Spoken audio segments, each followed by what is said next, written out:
Martian scientists came to Earth and started to observe human beings, first they'd observe that we talk all the time. We are constantly speaking to each other and writing and broadcasting on television and tweeting.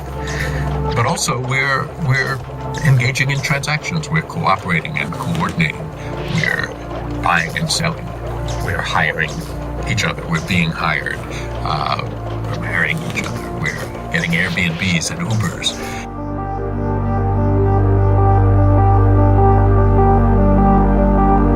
I think that economic freedom and political freedom are almost impossible to disentangle or to separate. In fact, in most of the world, people have a lot of freedom. They can choose what occupation to go into. They can choose whom they marry. They can choose where they live. They can choose to start businesses or not.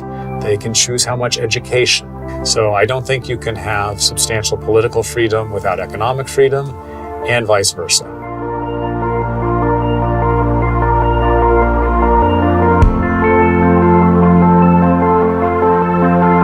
We are retelling the story of how we live on this planet, how we use it, and how we work. And that fundamentally changes our notion of what globalization is. A sociedade brasileira, no conjunto global, né, melhorou e melhorou bastante. O que eu acho que a gente tem do ponto de vista de investimento é uma indústria que está para trás das outras. É difícil achar uma indústria que não tenha se aberto para o mundo, aqui no Brasil. A não ser uma, né? A indústria financeira.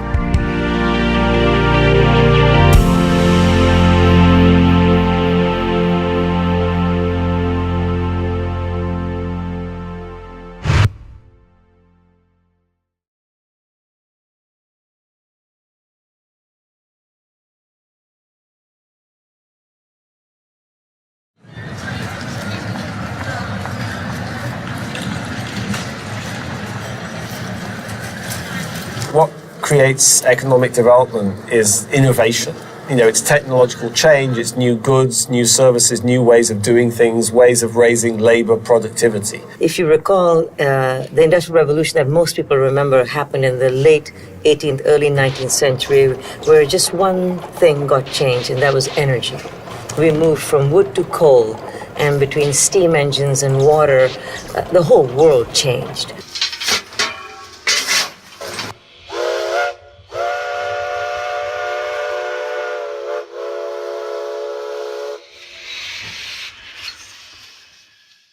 Well, markets are very ancient, maybe almost as ancient as languages. When archaeologists find stone tools far away from where they were made, that means our prehistoric ancestors knew about trade and commerce a little bit. So markets are very human. We've been making markets for a long time. And some of the markets I study are very important in our lives, like where you get a job and where you go to school and maybe who you marry. So markets are a big part of life, and nowadays with smartphones and computers, they're also everywhere. You are never very far from a market. So I think that marketplaces and markets are very human artifacts, and like languages, they're artifacts. They're tools that we build to try to help us cooperate and coordinate and compete better. Eu acho que na medida em que os países adotaram respeito à propriedade privada e trocas voluntárias grandemente livres, começou a haver uma acumulação de poupança, e essa acumulação de poupança permitiu o investimento e a criação de emprego e o crescimento da prosperidade de todo mundo. Eu acho que a gente, de fato, produz mais, produz melhor, organizou a sociedade de uma forma a melhorar condições de vida para toda a população. Economic growth makes for a higher society, a more human and fulfilled society. Now, it's true you can spend your time eating and watching the stupid shows on the TV, but you also have the opportunity for higher things. Well, economics is very human. I mean, economics is one of the things that human beings do. You know, we trade with each other.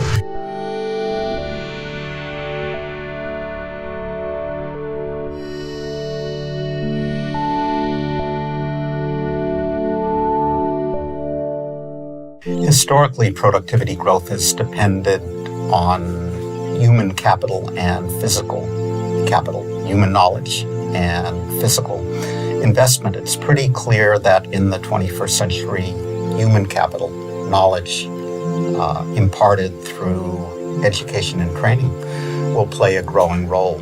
I think the world of the 21st century is going to bring a much, much more globalized world than it does now. O mundo está caminhando uma direção que quase impossível você ir na direção oposta.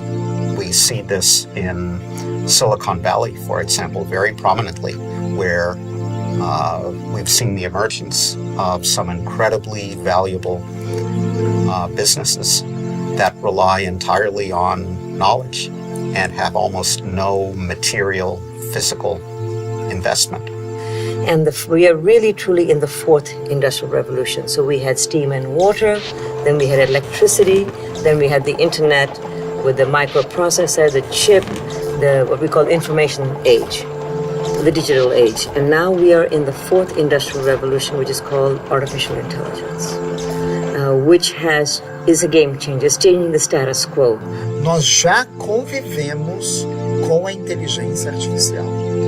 Esse é um caminho sem volta, este é um caminho, ao meu ver, muito bem-vindo, porque a inteligência artificial, ela pode resolver e operacionalizar para nós uma série de atividades mecânicas, burocráticas, que tomam muito do nosso tempo e, a partir do momento que a gente é liberado desse tempo mecanizado, desse tempo da atividade burocrática, a gente pode ocupar o nosso cérebro com mais arte, com mais reflexão, com aprimoramento, com mais inteligência.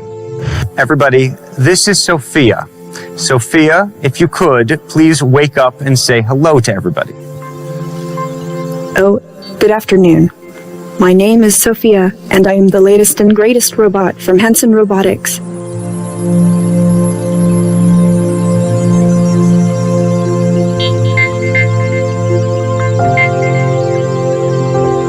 Eu acho que toda geração sofre com essa angústia, né? De que alguma coisa que é cara a ela ou que ela dava como certa é transformada até se tornar irreconhecível para ela pela geração seguinte, né? Eu acho que provavelmente desde o início da civilização essa é uma angústia que marca cada geração que passou pela Terra, porque as coisas se transformam mesmo. Imagina quando as pessoas deixaram de ouvir a Bíblia recitada, né? Os evangelhos recitados pelos padres e puderam ler os evangelhos, né? Nossa, que perdeu-se uma experiência mística incrível, quando as pessoas deixaram de usar caneta tinteiro e passaram a usar esferográfica, diz que ninguém mais ia ter caligrafia, que nunca mais ia se entender o que as pessoas iam escrever. Toda geração passa por isso. Entendeu? Toda geração aposenta os fabricantes de carroças e de arreios, os monges copistas, não tem jeito, entendeu? Tudo muda sempre. Essa é a única constante. So it's pretty clear that as time marches on and economies grow more sophisticated, they have to rely more on innovation, on knowledge, prepare people for the knowledge economy by investing in education and training. I think in 2000, we were still early days in terms of the technological revolution, where it was really a novelty to purchase something online back then. It took some years before the internet and kind of the common use of the masses, it became mainstream, and then you see kind of the evolution of something like a smartphone, and it took far less time for a smartphone to become more and more mainstream. And I think just as people get more and more used to technological change, they'll be quicker and quicker to adapt.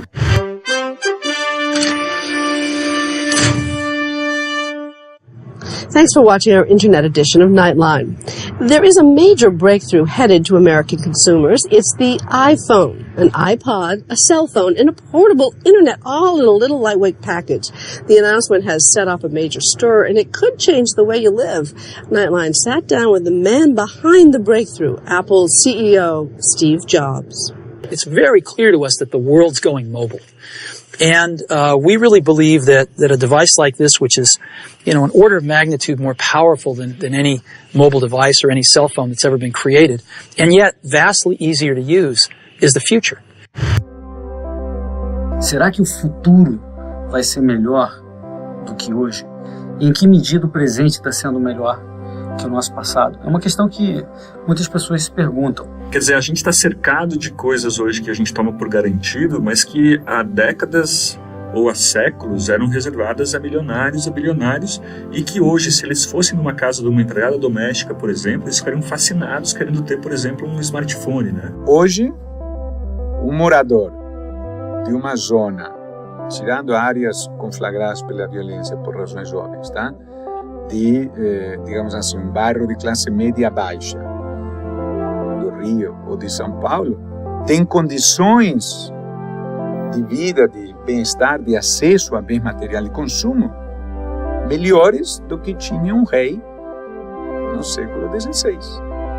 O nome disso é progresso. Só que o progresso é feito na base do quê? Na base da inovação e do desafio permanente. Então, vamos pensar o que era a Amazon 50 anos atrás. Não existia. O que era a Google 50 anos atrás? Não existia. O filósofo Alain de Botton teve um debate muito famoso com o Steven Pinker sobre isso, onde o Alain de Botton, que é um filósofo, é pessimista, ele acha que o futuro não vai ser tão bom quanto o presente, e o Steven Pinker é muito mais otimista. Eu fico com o Steven Pinker. Ele faz um apanhado, por exemplo, ele diz que hoje nós não jogamos mais virgens nos vulcões, né? E nem colocamos na masmorra um moleque que rouba uma laranja numa feira, por exemplo. É verdade, em termos de regras sociais, nós melhoramos. Em termos materiais, também melhoramos. Em termos de saúde, também melhoramos. É difícil imaginar que a gente possa reverter. É possível? Sim, não tem nada inexorável. Tudo depende das ideias da sociedade e do que a gente resolve aplicar na sociedade. Today we have a series of fundamental disruptive forces occurring. It's not just one thing, it's so many things happening at the same time. Any one of them can, the impact factor as much as what happened in the Industrial Revolution. So the new globalization as we are facing is really coming into what we call the fourth industrial age, the fourth industrial revolution.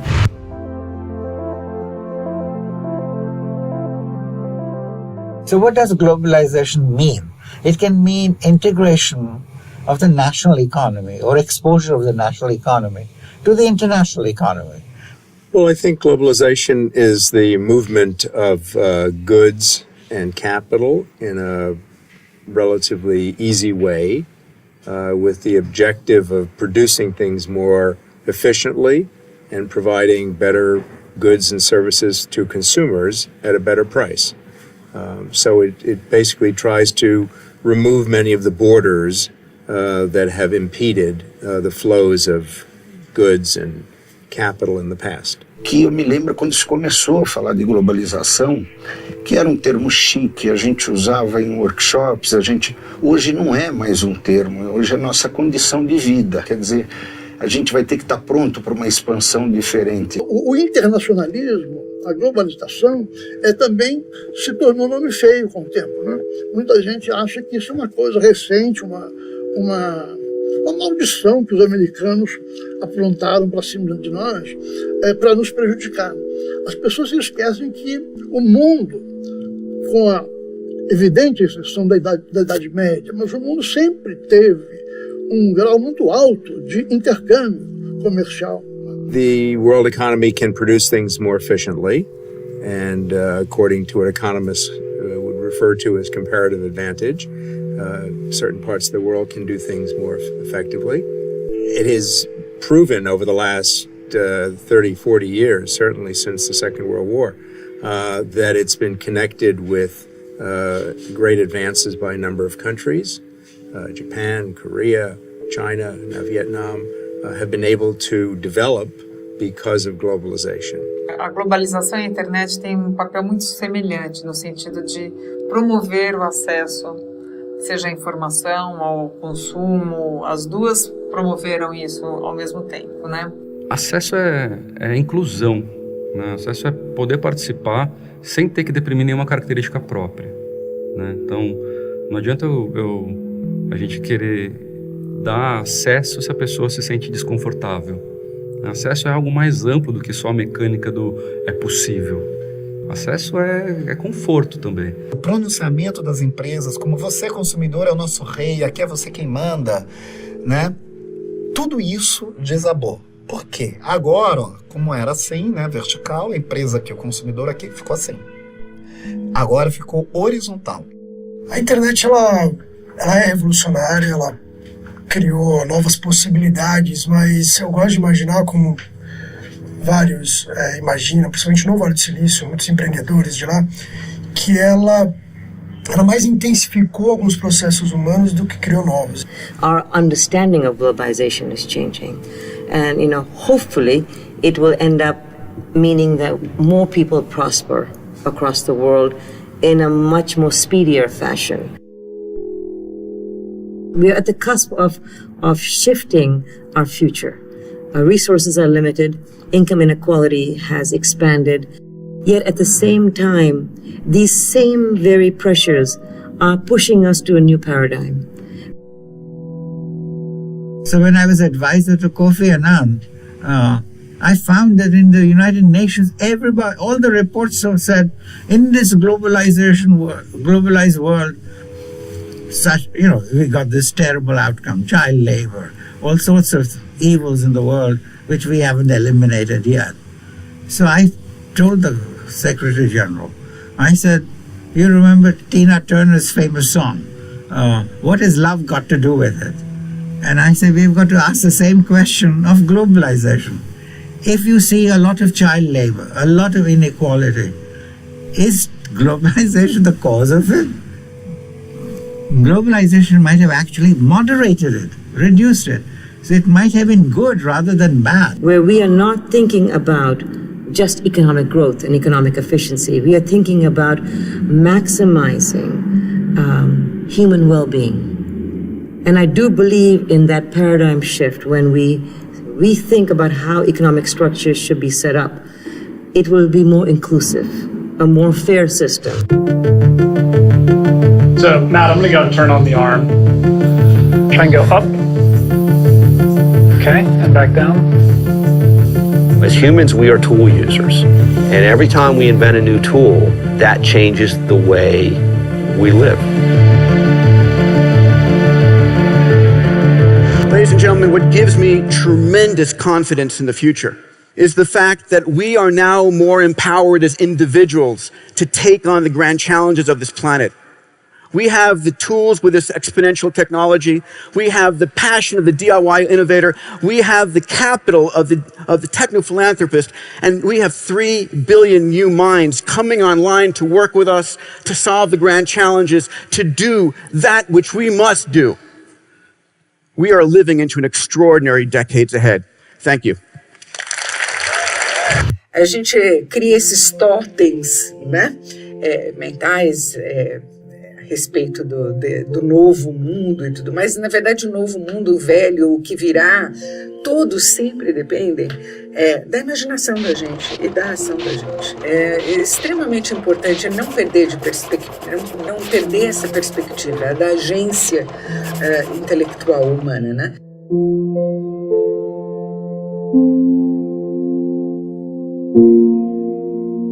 I think that the general notion of work is changing. The relationship between work and leisure, because a lot of the new technologies are labor displacing. Right? When I was young, everyone was worried about automation. But it turned out automation didn't displace that many jobs. It created quite a robust set of economic outcomes. A good example would be Tesla, the electric car company in California. One of their innovations was to use robots very, very extensively in the assembly of automobiles. And they discovered that there are a whole host of tasks in automobile assembly where human beings are still much more adept and efficient than robots. So I don't think jobs will disappear completely anytime soon. I think we will all have to retrain ourselves to work with new technologies. I think it is just simply a matter of confronting that kind of mindset. And in my judgment, anytime anybody says that developing countries are all also lined up against international trade, I say that's just nonsense. It is just not true. Quase todos os países hoje existentes são interligados. E os que, ao se interligarem, se abrem mais ao contato com os outros, só tem a ganhar com isso. Só tem a ganhar. People are concerned with maintaining open markets because they see that as an opportunity to improve their income. And there is a presumption that if you improve your income in a country with large amounts of underemployment and unemployment, it will create jobs. And if it creates jobs, it will pull up people into gainful employment. You'll create more possibilities and opportunities.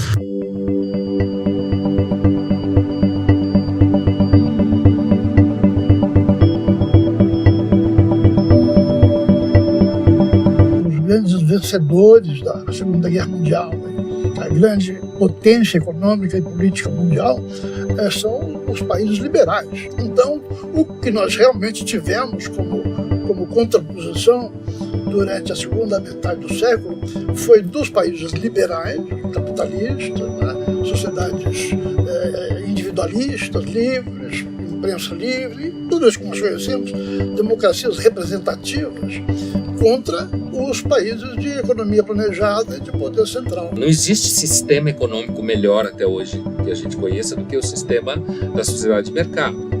Não existe a forma de governo melhor até hoje do que a gente conhece do que a democracia liberal. O mercado é uma entidade, entre aspas, de enorme sabedoria com relação à natureza humana, que trabalha identificando necessidade e oferecendo solução.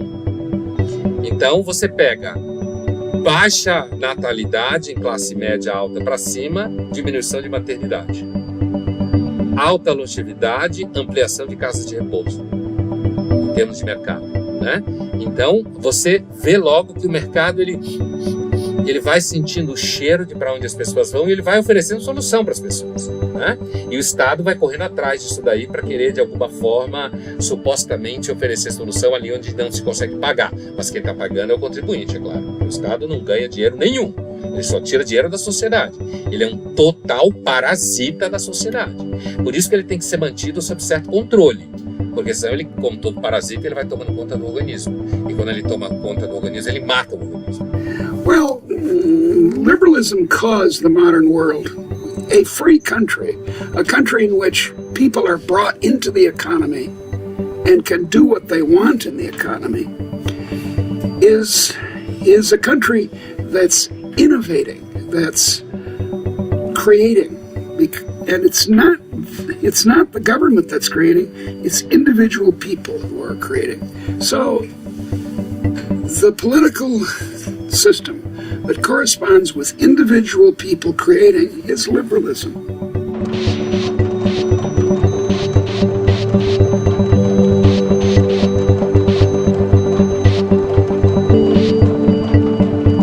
The main people who got an advantage from modern economic growth are the poor, not the rich. The rich, I don't know, they got another diamond bracelet or two. But the poor got enough to eat, got education, got food and entertainment and a fuller life. And somewhat surprisingly, it turns out that if you let rich people or middle-income people or even poor people try out new ideas, that makes poor people better off.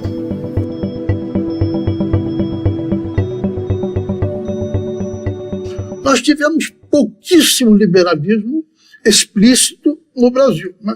Temos muita gente que intuitivamente compreende que para o Brasil o caminho quase que natural era o da democracia, do capitalismo, né?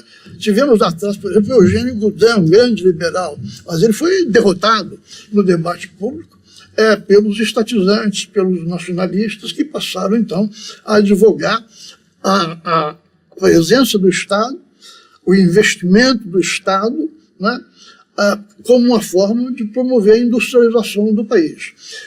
Assim, abstrato, parece muito bonito, né?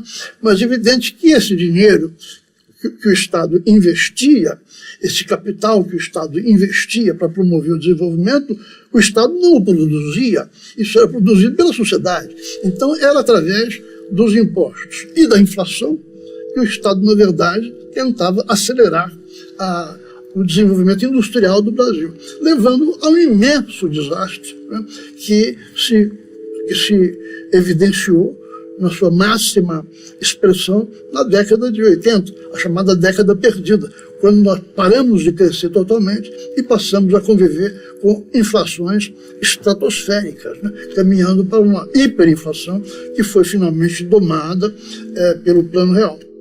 Many young people today, they've never seen inflation. They almost have no idea what it is. It's hard to remember, but in 1992, there were more than 45 countries with inflation over 40%. 45 countries. Today, a couple, well, there's Venezuela, maybe going to get to 13,000 this year. Zimbabwe had massive inflation, 2008, 2009. But it's rare. But it could happen again. Inflação. A palavra assusta os brasileiros, principalmente quem enfrentou os tempos de inflação alta nos anos 80, início da década de 90. Você que é jovem, na época muitas famílias faziam estoques de produtos em casa para escapar dos aumentos. Na época, a inflação batia recordes, prejudicando principalmente os mais pobres. A inflação é um imposto. Ele incide fundamentalmente sobre aqueles menos capazes de se defender, que são aqueles que não têm acesso à indexação, à proteção de moedas indexadas, tal, que carregam no bolso a sua moeda e que vai sendo comida numa base diária pela inflação. O feijão tem até 7 preços diferentes nos supermercados, dependendo da qualidade do produto. Este aqui é o mais barato, custa 138 cruzeiros o quilo. Mas comparando o preço de janeiro até agora, o feijão aumentou 2.782%. Nos anos 80, as máquinas de remarcar trabalhavam dia e noite.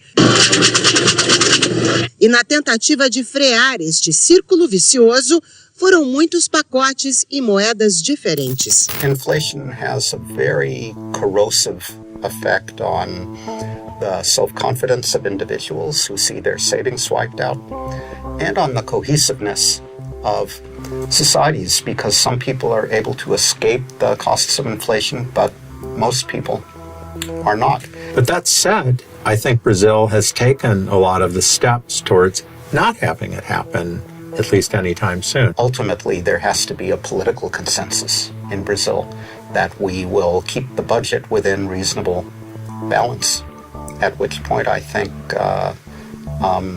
people can sleep better at night, not worrying quite so much about inflation. And countries have done this very, very successfully, is by creating a relatively independent central bank, giving it some autonomy, letting it have as a goal to keep reasonable inflation. Because at the end of the day, the main cause of really bad inflation, I'm not talking about a little bit of inflation, but a monster inflation, is the government gets desperate for money and starts telling the central bank one way or the other, look, start printing cash, we need you to print cash. And the public will accept some cash as a normal part of growth. But like anything, if you just create lots of it, it becomes worthless. That's what high inflation is. It's just currency, cash, becoming worth less very fast. I do think the policy regime in Brazil has changed fundamentally. Inflation can always come back, and it's important to always be vigilant. But I think policymakers understand the inflation process better. It's one of those things where people forget, they think it won't happen, they think it won't be a problem, and we could have it happen again. We understand how to stop it, but so did our ancestors understand how to stop it. What we don't always understand is how to control the political dynamics that lead to this problem. If you thought about Brazil after the military, President Collor, hyperinflation, super corrupt, there's a disaster. It's like one step forward, two steps back for Brazil. But then you have President Cardoso. He invests in education, things start moving, you have participatory budgeting, maybe more local democracy, you have the Workers' Party, and then it goes one step, then you go back again, but I would say I'm not an expert on Brazil, so I think it's just slow, you're impatient, but I would say if you looked at the big picture, there is progress, it's just very slow, and the hope is that at some point there'll be, it'll accelerate. Os preços ficarão estabilizados. Os governos Sarney e Collor tentaram, sem sucesso, acabar com a inflação herdada dos militares. Ao assumir a presidência, após a queda de Collor, Itamar Franco convidou Fernando Henrique Cardoso para ministro da Fazenda, com a missão de reorganizar a economia. Reuniram um grupo de economistas, coordenado por Pedro Malan. O Plano de Ação Econômica que eles escreveram foi publicado no final de 1993. O ministro Fernando Henrique Cardoso anunciou as 3 etapas do plano econômico. Tudo começa com o ajuste fiscal. À tarde, o anúncio do plano confirma. Desta vez não há surpresas. Não há confisco, nem congelamento, ninguém mexe na poupança, não vai haver tablita. Como diz o próprio ministro da Fazenda, desta vez o que existe é um processo, que está começando agora e que, para dar certo, precisa do apoio do Congresso e da adesão voluntária da sociedade. Nós estamos desenhando um programa econômico de estabilização para um país de alta inflação, com crescimento econômico e uma sociedade aberta e democrática que nós queremos manter assim. Aquilo que eu conheci em 79 e 94 continua igual. A partir do momento que se estabilizou a economia, começou a nascer uma verdadeira classe média brasileira. A partir do momento que o Plano Real existiu, que se começou a se construir essa classe média, você teve uma verdadeira descoberta do mundo por uma grande quantia de brasileiros de todo o Brasil. E a cada ano um pouco mais e um pouco mais e um pouco mais. Acho que hoje o brasileiro tem uma competitividade global tremenda. O acesso à informação que a gente tem é global, o acesso aos alimentos que a gente tem é global. Meu irmão é chefe de cozinha. Ele fala, há 20 anos atrás, ou há tempos atrás, você não conseguia fazer risoto, porque não tinha o arroz arbóreo. Então, a vida do Brasil, a vida globalizada no Brasil, assim como em todos os outros países, melhorou e melhorou bem.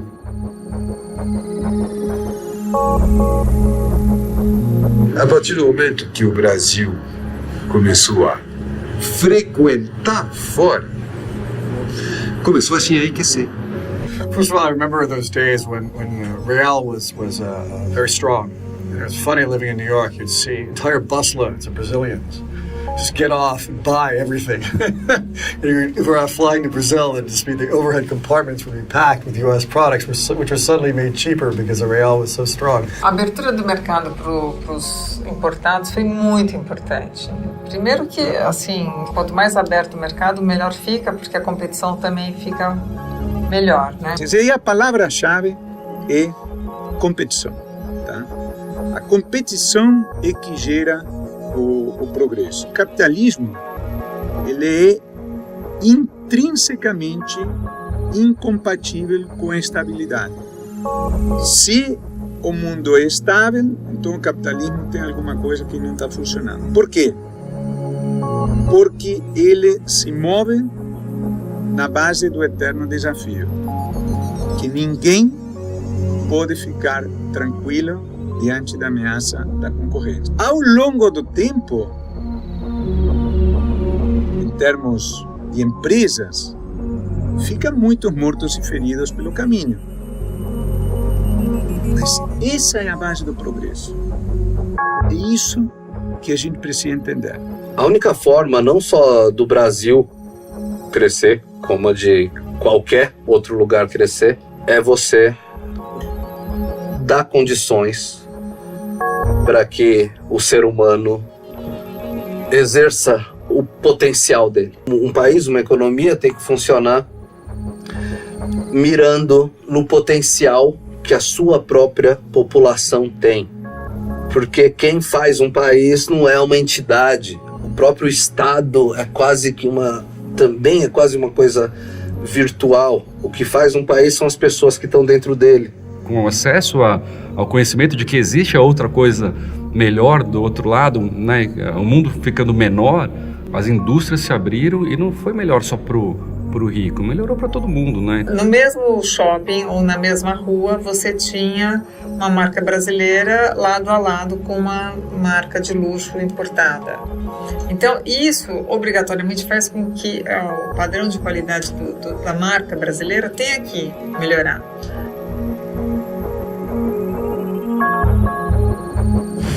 Então, eu acho que a abertura é desejável, acho que a gente ganhou muito com a abertura comercial, ganhou muito com, vamos dizer assim, com a liberdade de comercializar. O Brasil melhorou muito, não há o que falar nisso, né? Melhorou na educação, melhorou o nível de vida, melhorou. A questão é que a gente saiu muito lá de trás e a gente está andando muito devagar. Deu uma acelerada ali no período do Lula, né? Fernando Henrique Lula, né? O Brasil deu uma acelerada, deu uma melhorada, acabou com a inflação, depois a distribuição de renda um pouco melhor e tal. I think that Brazil and most countries could be richer and more successful if they scaled back government intervention. Now, I think some aspects of government are much more important in that regard than others. Okay, so not all government is catastrophic. Some government regulation and intervention is just sort of mildly annoying or a nuisance. But certainly some parts play a big role in preventing economies from growing. And we haven't been able to talk about the most important aspects of Brazilian public policy, which don't change. And that has to do with infrastructure, that trigger productive investments, and workforce development, better schools, better public schools, so that Brazilians can get themselves in a position to make the most out of the national and global economy.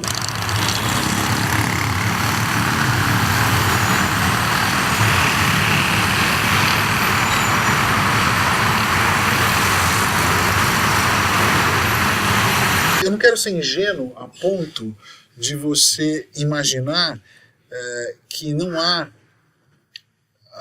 haja necessidade de você estabelecer políticas nacionais, de você ter um Estado que cumpra o seu papel, que você tenha uma política econômica que dê conta da geopolítica global.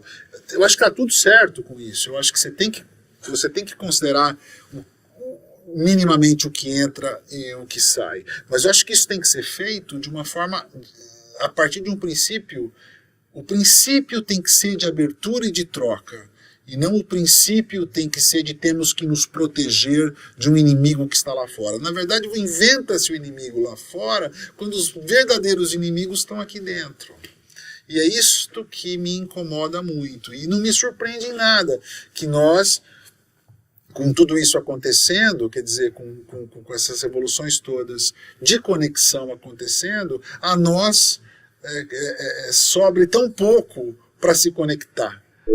For many, many decades, Brazil has, in a sense, defended the national services in Brazil at the cost of helping young entrepreneurs go global. O capitalismo de compadrio é um problema gravíssimo que a gente vê no Brasil da atualidade, um conluio entre grandes interesses, podem ser empresariais ou não, corporativos de classes também, acontece muito no Brasil, e o Estado em simbiose parasitando no povo, na renda de todo mundo. Esse é o capitalismo de quadrilha, o capitalismo de compadres, ou o que quer que você chame. Crony capitalism is the situation where, to a rough degree, private enterprise is the mechanism for producing goods and services, where most things are privately owned, but with lots of protections, not for consumers, but for the businesses, for the capitalist. Esse tipo de capitalismo é a raiz da miséria do país, do Brasil. É por isso que a gente não cresce, né? O protecionismo é danoso à população em geral, embora possa ajudar poucos, que são aqueles que fizeram o lobby e são protegidos por essa medida. Mas você faz todo o resto da população pagar mais caro. Eu espero que esteja se criando um consenso no país que esse crony capitalism ele não funciona, ele não beneficia ninguém, não beneficia os pobres. We don't want to live in unequal societies. We want everyone to share in the benefits of what we're doing collectively, but it's also a worry that inequality leads to undue, excessive political power for the elites. Os maiores interesses do país estão concentrados assim. O Brasil, na verdade, ele é governado por alguém, por um nome que a gente vota, mas o Brasil é um país que é tocado já há bastante tempo por pouquíssimas pessoas e pouquíssimos interesses.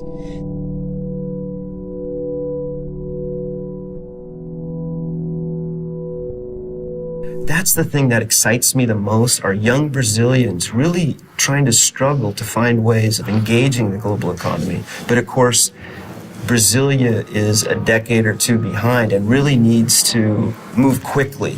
Well, I mean, of course, protectionism is not good for the country. And something that's very hard for most people to understand is even if everybody else is being protectionist, you lose by being protectionist yourself. Anything that's a barrier to entry, such as restrictions on foreign direct investment that might allow other countries, other companies to come and invest in your country. All of those are potentially truly catastrophic. Uma outra coisa que o brasileiro geralmente não entende é muita gente acha que a nossa economia é muito aberta, que nós somos inundados por produtos estrangeiros, que nós perdemos com as trocas ao exterior. É justamente o oposto que acontece. A economia brasileira é extremamente fechada, uma das mais fechadas do mundo, né? Abrindo a economia, um país só tem a ganhar. Claro que, sendo um país continental, o nosso grau de abertura é menor do que o de países pequenos, que têm muitas transações com o exterior, mas mesmo países continentais grandes como China, Índia, Estados Unidos, etc., tem um chamado coeficiente de abertura maior do que o nosso. Tá? Então, eu acredito, e os colegas economistas que se engajam nessa visão de mundo, que é muito importante para o país ter, digamos assim, uma segunda rodada de abertura, tá? Um país fechado, ele tem um monte de problemas.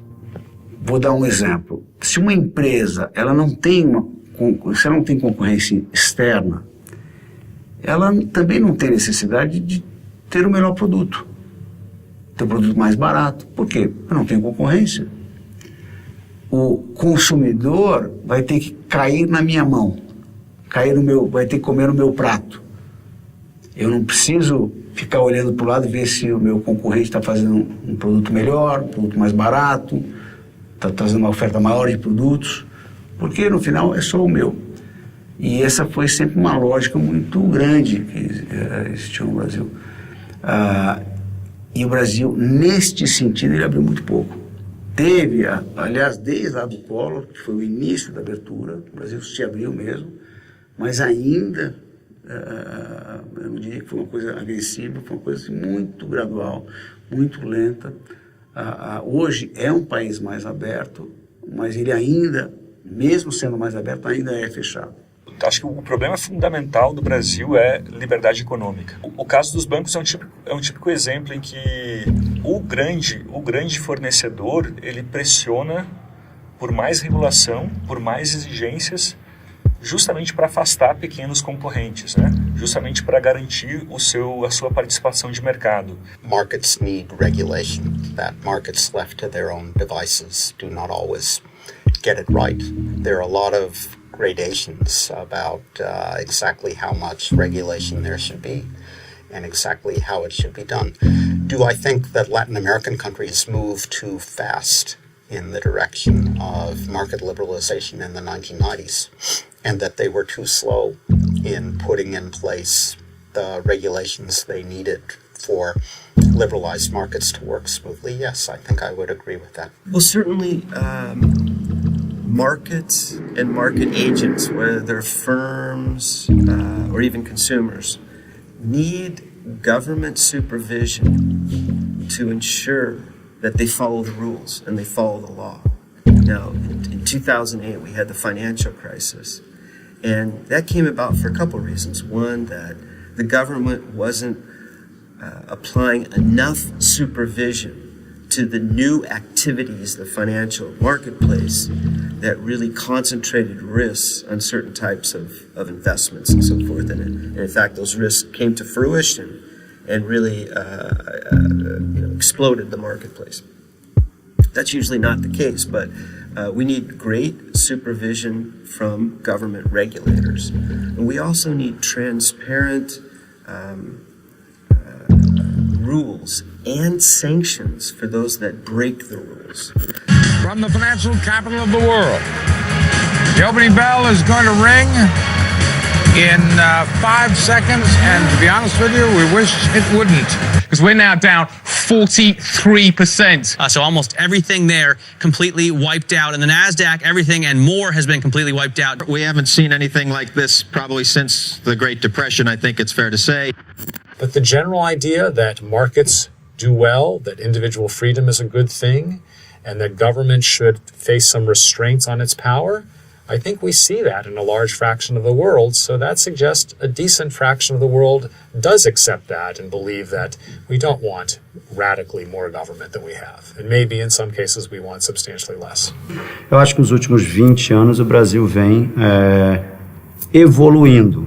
Só que toda evolução, quando você tem interrupções drásticas no meio, como a gente tem nas crises, elas tendem a levar as pessoas de volta para o conservadorismo, né? Se você pegar a massa de dinheiro que tem na poupança brasileira, na caderneta de poupança, é uma coisa gigantesca em relação à rentabilidade que ela oferece. Right now, most Brazilians don't have very interesting avenues to save money. Most of the banks for the money markets, you have a very high level of entry fee in a sense. What we have to do is create a lot more market mechanisms where most Brazilians can save a little bit more. I think Brazilian people would benefit if the number of players in the market was expanded responsibly and carefully. No Brasil você tem hoje, sei lá, 5 grandes bancos, sendo que 2 são federais. Isso tira qualquer habilidade que o correntista tem de ficar fazendo, de ter melhores taxas. Então, a concentração ela é oriunda de erro macroeconômico mesmo do Brasil. Erro de regulação, erro do Banco Central, começou lá atrás com o Proer e continuou ao longo do tempo deixando que os bancos comprassem outros bancos e fossem acumulando bancos na sua carteira.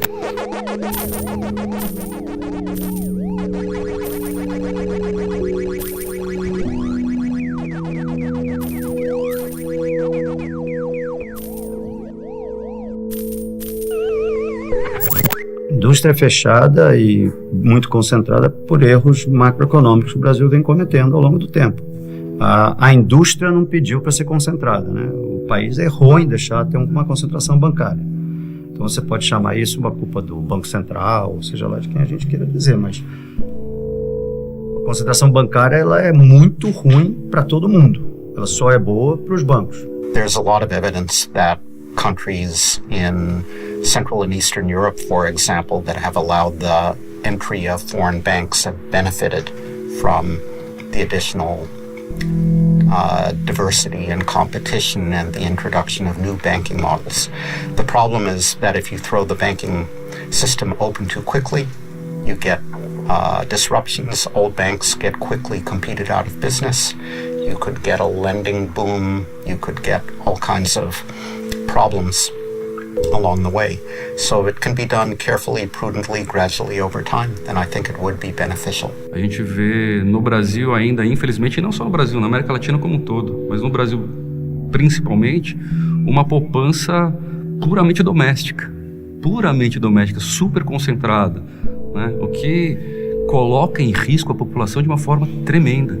Acho que daqui para frente, depois da desbancarização, né, acho impossível que pare na desbancarização, na saída do banco aqui, né? Vai ter que sair e vai buscar cada vez mais maturidade. E o próximo passo de maturidade é globalizar.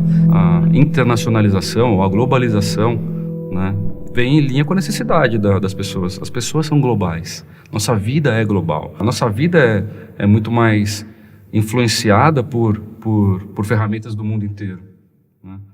Então, acho que assim, é inevitável as pessoas começarem a procurar ações fora e títulos também. Porque quando você internacionaliza, você tem uma proteção adicional que é a da moeda. Porque senão você está fora do play global. Você perde competitividade. Seus instrumentos de trabalho vão cair. Só troca de tecnologia, do jeito que você troca de celular, troca de computador, espaça, né? Seu acesso à informação espaça. A indústria internacional passa a ficar menos competitiva internamente, então ela vem menos. Então, a gente acaba ficando na ilha Brasil, na ilha da sua moeda, quando o mundo é global.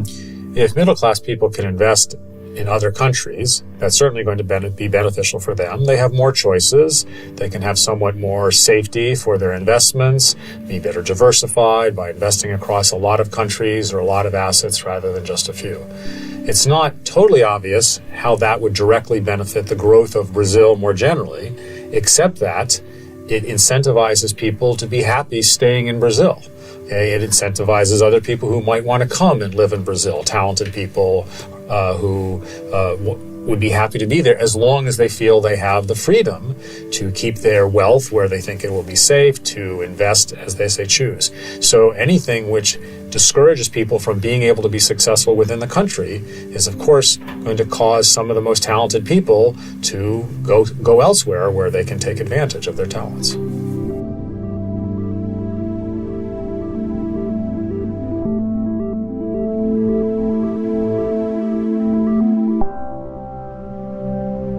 We all shouldn't be narrow-minded and think that our sole investment thesis should be based upon what's happening in our own country.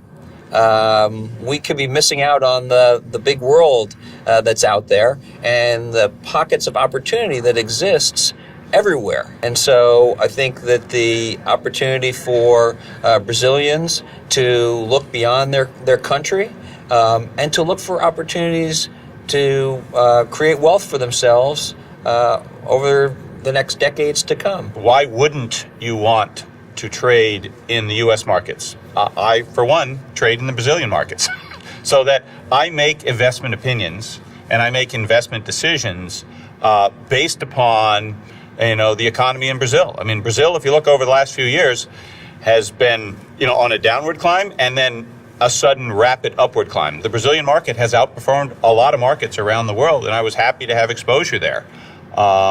So that, like me, okay, as an individual investor, the people in Brazil should have an opportunity to trade around the world.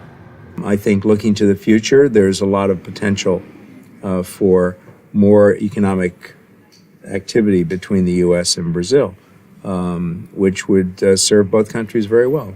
And that's a tremendous power for the individual investor.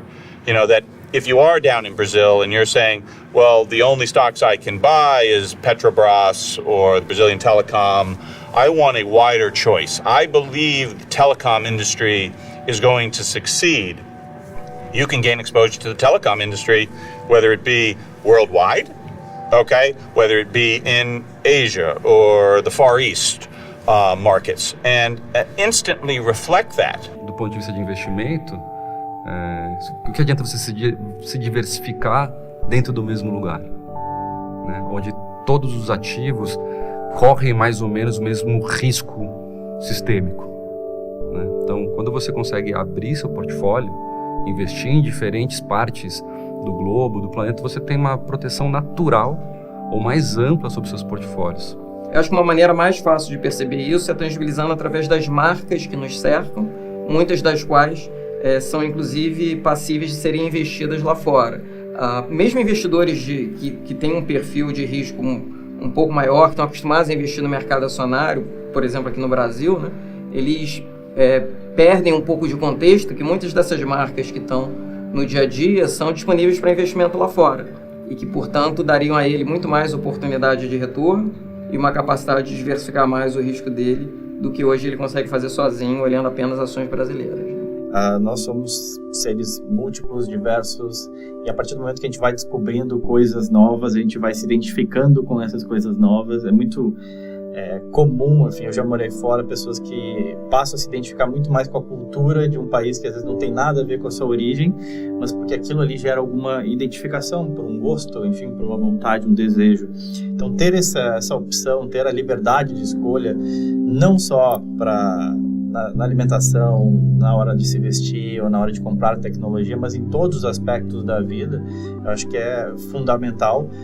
Nós somos seres livres, fomos criados de forma livre e eu acho que a gente busca isso em todos os nossos tipos de escolhas e decisões na vida. Eu acho que a internacionalização vai acontecer de forma mais ampla, internacionalização dos portfólios vai acontecer de forma mais ampla, porque pela primeira vez a sociedade entendeu que quando o dólar escapa, ela fica mais pobre, né?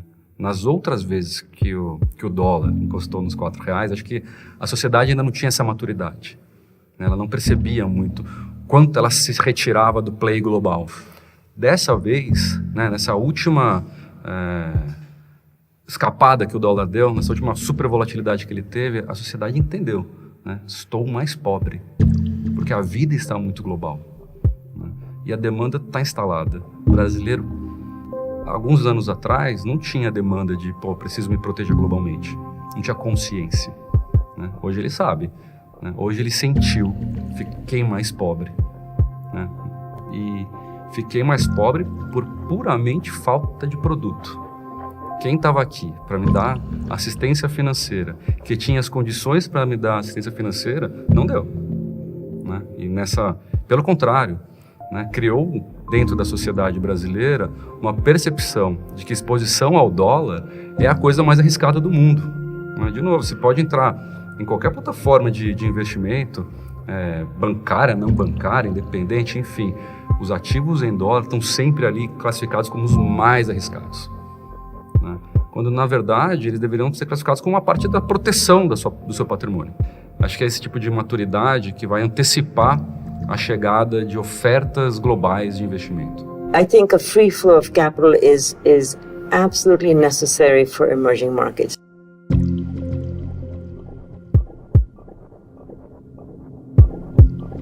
O comércio pode sempre melhorar a vida das pessoas. Então, a abertura comercial, a possibilidade da gente fazer trocas é fundamental.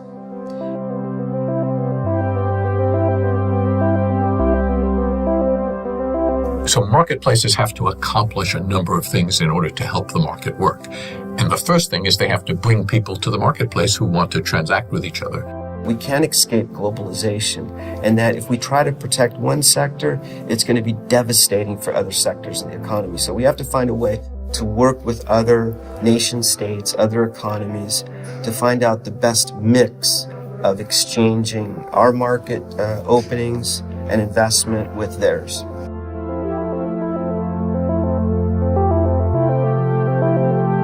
I don't think anyone, given a choice, would not want, civil liberties and financial freedom.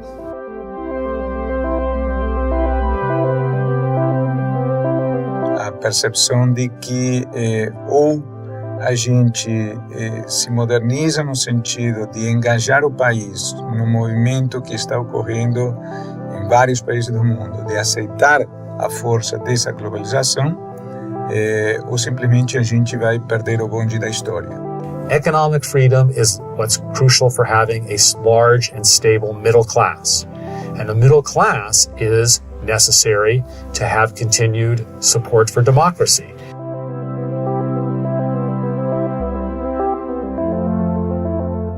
I believe that protectionism is not the right venue. I don't think protectionism solves anything.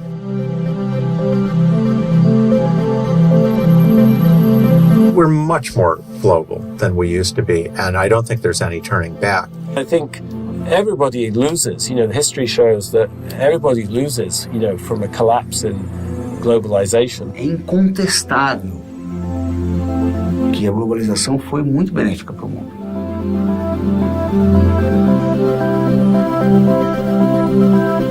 It's exciting times right now. We are in the midst of, in my opinion, a technological revolution, and it's going to be ongoing for years to come. And so it's an exciting time to be alive.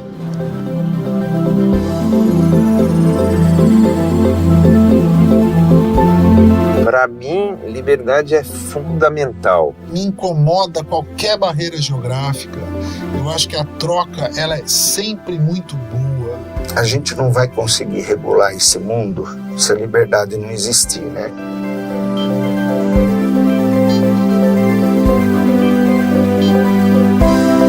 Eu sou vidrado na liberdade. Eu não conseguiria viver e não consigo, quando eu sinto constrangimento à minha liberdade, eu não consigo viver bem.